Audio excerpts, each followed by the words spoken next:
How's it going, Internet Land? Zachamus Prime, aka Zachamus Prime, here with another Transformers Siege review. And today we're going to be reviewing the Transformers Siege Starscream.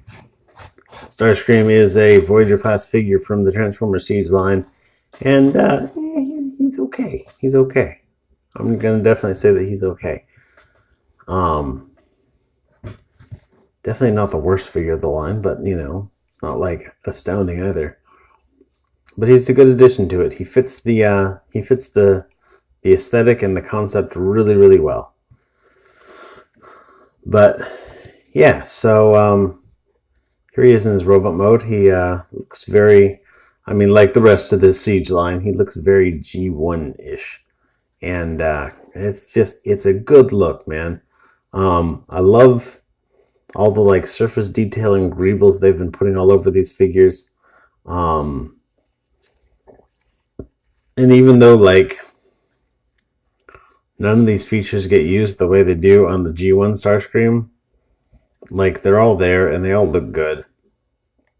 And it's kind of nice. He's got the tiniest little Decepticon symbols on his wings, the literal tiniest. They're freaking minuscule. There he is from the back. You can see some stuff, cockpit, wings, booster. So yeah, it's all right. But in terms of accessories, the only accessories he comes with is these guns right here. They look much more like rifles than they look like null rays. Because they've even got a little scope and whatnot. But, whatever. Stick them on his arm, they look fine. Of course, those attached with the 5mm pegs, so if you really feel like it, you can put them pretty much anywhere. But we all know that the only socially acceptable place to put them is on his shoulders. So, I'm going to do that because I'm socially acceptable. Or whatever that means. But, yeah, so let's get into articulation. His head is on a ball joint, so it looks up and down ever so slightly, side to side a little bit, rotates freely. He does have some, let's get this light back here, a little bit of light piping on his eyes. It's not the best. It looks better in person, but marginally so. I don't know, light piping. When light piping works really good, it's really good. But when light piping doesn't work really good, which is most of the time, it just kind of looks dumb. Yeah. So I would have been certainly more than okay with maybe a lighter shade of plastic there, because it's this plastic here is kind of this goldish color, and here it almost looks like red. And I don't know what's if that's been painted or whatnot. I can't imagine that they poured a second mold just for the eyes. But it doesn't look like it's the same shade of plastic as this clear plastic here and this clear plastic here. So I don't know. Whatever. Anyhow, his arm will rotate around. His wing is kind of in the way, but if you get out of the way, it'll rotate freely. Get in any position you want. Arm goes out all the way on this dual joint here. He's got a biceps. He has a little bit of a butterfly joint. This is due to transformation. His arm shifts out a little bit like that, but it makes so he's got a butterfly joint. He could probably actually fold his arms, which always looks weird for Starscream, because then his null rays just point all sorts of weird directions. But yeah, so he's got a bicep joint or bicep swivel here. He's got double jointed elbows, so he can bend his arm all the way up. He's got a wrist swivel on his little Donald Trump tiny hands. It's interesting. So the only other Voyager class figure with wrist swivels is Optimus Prime. And you can believe me that most of that is because his hands are straight up a different color than the rest of his arm. But yeah, they threw in wrist swivels for this guy. Kind of interesting. He's got a waist swivel that's only slightly hampered by his backpack. Leg will move forward that much, backwards that much. Will go out all the way for a full Van Damme. He's got a thigh swivel here. He's got a single jointed knee, but it bends like really, really deep. And he's got this cool like a little spring loaded panel back here so that his leg is filled up in the back. But then when you bend his leg, it kind of like sucks in a bit. And so like you can bend his leg and still maintain that look when it's straightened out. I think that's really cool. His foot goes forward and back, which is great, and he's got a little bit of bend on it, just a smidge. And that's it for him for articulation. Let's get him transformed up. Oh, really quick before I take him out of his robot mode, I want to really get, like, this is my selling point for this figure, okay?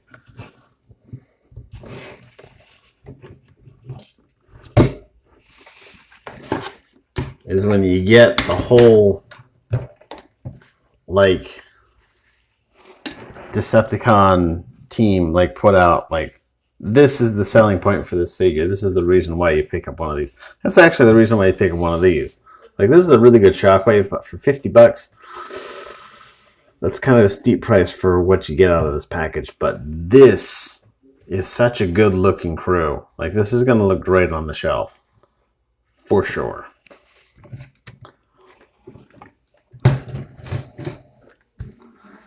But, alright, let's get him transformed up. So, first thing we're going to do is we're going to take these parts here are connected with tabs. So let's pull them off of those tabs. And it's just going to kind of disconnect this backpack, which is going to come up on this double joint. You can take these and swing them around. Peg them together. This is most of your external transformation right there. This panel right here is going to come up. There's a little tab on here. There's a slot in the back of his head. It's going to go into that slot. And then the whole head is going to rotate around and kind of just go into this alcove when we make the space for it, which we're going to do by pulling on his chest. Now his chest will most likely pop off on you. That's just how it works. It's held on with these real tenuous joints here, and doesn't really work the greatest, but whatever. You do what you do, I guess. It tabs in solidly in this mode, and when it's in its vehicle mode, it tabs in solidly in that mode. So, I mean, that's really all you really need. So we're going to leave that there for now. We're going to take his legs, we're going to fold them around like that, rotate his waist. Then let's focus on the arms. The arms, we've seen this so many times in the third-party figures. I'm just going to pop that open, swivel it around, put that in, close that back up, compactify that down. Same with the other arm.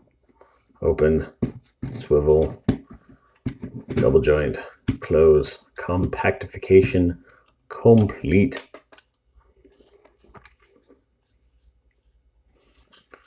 And then what we're going to do is we're going to take these feet, close them all the way, and take the legs and bend them down like this. This right here is a big old tab here, and that's going to fit into this slot right here. Like so. The legs do not tab together. You just fold them and put them into those tabs.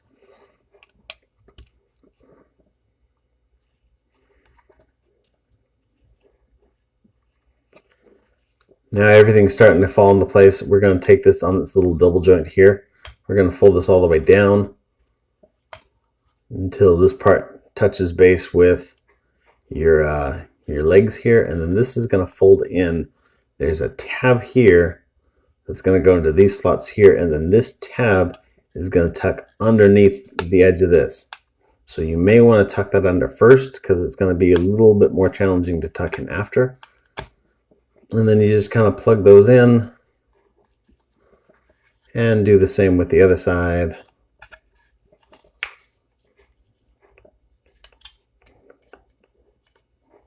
Oh, I forgot to mention this tab here plugs into this slots here. And I remember one of these is like super tight. It must have been this other one here. It's like super hassle. Let me just pull that off so I can, yeah, well, or not. Whatevs. So those are all plugged in. This will tab in. There's these two main tabs right here. That's just going to plug into there, just like that.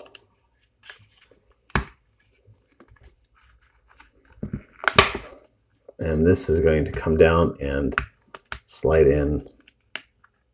I should have put those in first. My bad. This goes in first, and then this goes in on top.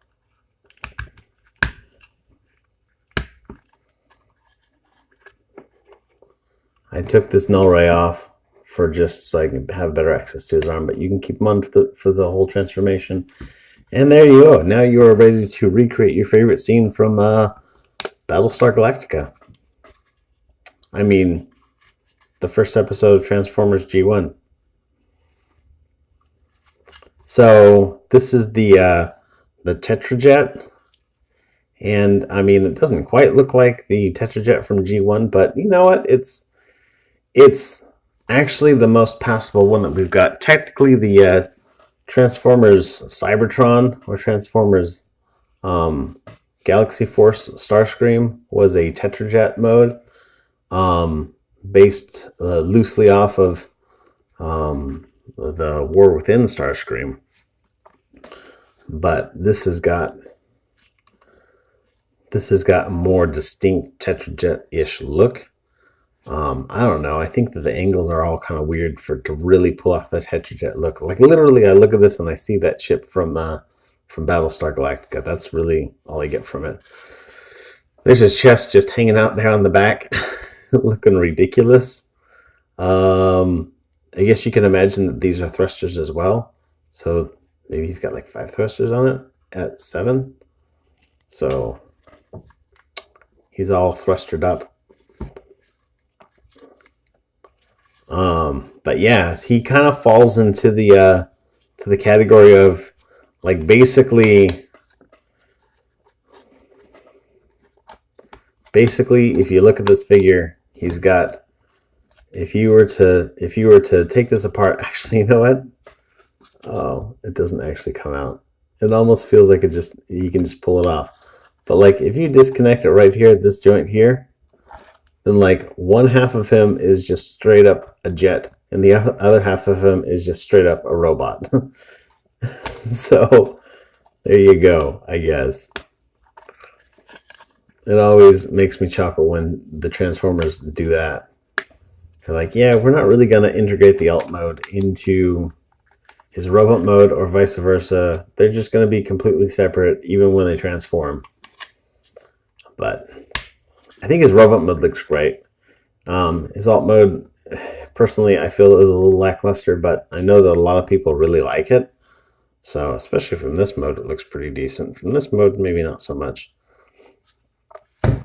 But yeah, definitely get him so that he can stand with your other Decepticon leadership. I think that is definitely the way to go with this figure.